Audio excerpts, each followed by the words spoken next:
미드매니아라면 익숙할 만한 집단이 있습니다. 바로 미국 법무부 산하의 수사기관이자 정보기관인 미 연방수사국 FBI죠. 수도 워싱턴 DC에 본부를 두고 범죄수사 및 미국 내 정보 수집 업무를 담당하고 있는 이 집단은 워낙 드라마에 자주 등장해 우리에게도 잘 알려져 있을 만큼 그 인지도가 높습니다. 100년이 넘는 역사를 자랑하며 지금까지 미국 내 범죄 예방을 위해 힘써오고 있는 이 집단에는 과연 어떤 역사와 사실들이 숨어 있을까요? 미 연방수사국은 1908년 미국 법무부의 산하기관으로 처음 출발했습니다. 원래는 독립적인 기구로 인정받지 못했고 보조기관으로 치안 문제를 비롯한 다양한 업무를 조율하는 역할만을 담당했죠. 당시 시어도어 루즈벨트 대통령이 직접 지시해 이 기관을 만들었는데 처음 선발된 요원의 수는 30명 정도였으며 이름도 지금과는 달랐습니다. 지금은 모든 인력을 합치면 3만여 명 정도 된다고 하니 규모가 매우 커졌다는 걸 알 수 있죠. 현재처럼 FBI가 힘을 갖게 된 건 존 에드거 후보의 힘이 컸습니다. 그는 1917년 22살의 나이로 법무부에서 일을 시작했고 7년 뒤 29살의 나이로 FBI 국장에 취임했습니다. 그는 FBI를 독립적이고 전문적인 범죄 전담 기관으로 성장시켰고 수사에 다양한 과학기술을 도입한 것으로 알려져 있는데요. 그는 국장에 취임한 이후 무려 48년이라는 긴 기간 동안 그 자리를 계속 유지했고 권력의 정점에 설 수 있었습니다. 그가 모든 것을 쥐고 흔들려 했던 설레 때문에 미국에서는 제2의 후보가 탄생하는 걸 막기 위해 FBI 국장의 임기를 최대 10년으로 제한하고 있습니다. 미드 지정 생존자 보셨나요? 이 작품에서 매기 큐가 각종 문제를 해결하는 FBI 요원으로 등장하는데요. 아름다운 여성이 멋진 직업까지 갖고 있으니 선망의 대상이 안 될 수 없습니다. 그런데 1972년까지만 해도 이는 불가능한 사실이었다는 걸 알고 계신가요? 후보가 국장으로 취임하고 있었을 당시 FBI에서는 여성 특수수사관을 뽑지 않았습니다. 물론 1920년대 요원이었던 여성들은 몇 있었지만 극히 예외적인 케이스였죠. 후보가 사망한 1972년이 되어서야 첫 여성 FBI 수사관이 탄생했다고 하니 꽤나 성차별적인 정책이었다고 할 수 있겠네요. 그렇다면 FBI는 어떤 임무를 맡고 있을까요?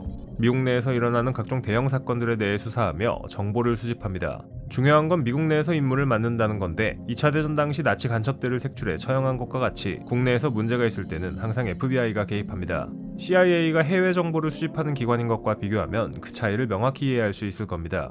단 FBI도 해외 지부가 있긴 한데 국내의 범죄화가 국제화되는 경우가 있어서라고 합니다. 물론 대한민국에도 FBI 지부가 있죠. 미국 내에서 일어나는 사건들에 대해 FBI는 광범위하게 정보를 수집하고 수사합니다. 그중 재미있는 예가 하나 있는데 바로 노래 하나를 조사하기 위해 2년이 넘는 시간을 투자한 거였습니다. 당시 인기를 끌었던 킹스맨의 루이루이라는 노래가 있었는데 이 노래에 외설적인 가사가 포함되어 있다는 소문 때문에 조사를 진행했죠. 조사 결과 120페이지의 보고서가 탄생했는데 결국 노래는 무죄를 받았습니다. FBI의 예술품 관련 도난 범죄를 집중적으로 수사하는 집단이 있다는 걸 알고 계신가요? 2004년 탄생한 이 팀은 예술품이나 문화재 등이 미국 내에서 도난당할 경우 집중적으로 수사하는 역할을 맡고 있습니다. 이 팀에 들어가기 위해서는 위조품을 구분해내는 능력 등이 필요하며 전문적인 훈련을 받기까지 합니다.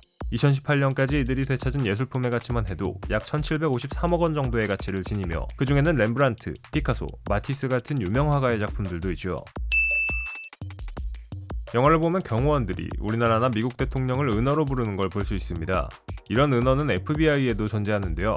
그 중에는 대중들에게 공개된 것도 몇 개 있는데 현장 요원들을 브리게 에이전트, FBI에서 이용하는 차를 뷰카, FBI에서 평생을 근무한 여성 직원을 베티브루라고 부르는 겁니다.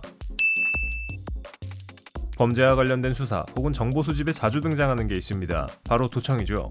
후보국장도 도청으로 수많은 정보들을 얻었고 그것들 때문에 권력의 중심에 설 수 있었습니다. FBI는 1920년대 전화도청을 시작했는데 당시에는 도청이 합법적이었지만 나중에 도청으로 얻은 정보가 불법이라는 판결이 나면서부터 도청이 표면적으로 금지되었습니다. 미국의 유명한 발명가 에디슨, 그도 FBI와 연관이 있다는 사실을 알고 계신가요? 그가 살아생전 마지막으로 발명하려 했던 건 바로 귀신을 찾아내는 탐지 장비였습니다. 하지만 이 발명품은 학계의 엄청난 비판을 받게 되고 그는 유령 탐지기의 설계도 및 자료를 일체 폐기해버렸죠. 소문에 따르면 FBI가 이와 관련된 모든 자료들을 수거해갔다고 하는데요. 범죄 수사랑 귀신 탐지랑 무슨 연관이 있을까요? 천재적인 과학자 아인슈타인도 FBI와 연관이 있습니다. 여러분도 아시다시피 아인슈타인은 2차 대전 즈음에 미국으로 망명했는데 당시 그에 대한 FBI의 감시는 매우 혹독했고 1955년 그가 생을 마감할 때까지 계속되었죠. 수사관들은 아인슈타인 집에 전화를 도청하거나 우편물을 검색하고 심지어 쓰레기통을 뒤지기까지 했습니다. 이렇게 해서 1933년 FBI가 작성한 아인슈타인에 대한 보고서는 1427페이지의 방대한 양이었죠. 그 이유는 그가 사회주의 이념을 지지했으며 미국의 정책에 대해 비판했기 때문이었습니다. 지금까지 영상을 본 당신, FBI에서 한번 일해보고 싶다고요? 누군가에게는 꿈의 직장이며 선망의 대상일지는 모르겠지만 이곳에서 일하는 건 쉽지 않습니다. 범인을 잡기 위해 잠복근무하며 불철주야 노력하는 형사와 마찬가지라고 할 수 있죠. 하루 16시간씩 근무를 할 수 있다면 FBI에서 일할 수 있는데요. 연봉도 5,400만원에서 7,000만원씩 준다고 하니 나쁜 직업은 아닌데 조건이 있습니다. 우선 미국 시민권자여야 하며 최고 수준의 요원들을 뽑으니 공부도 열심히 해야 합니다. 한번 도전해보실 분 안 계신가요?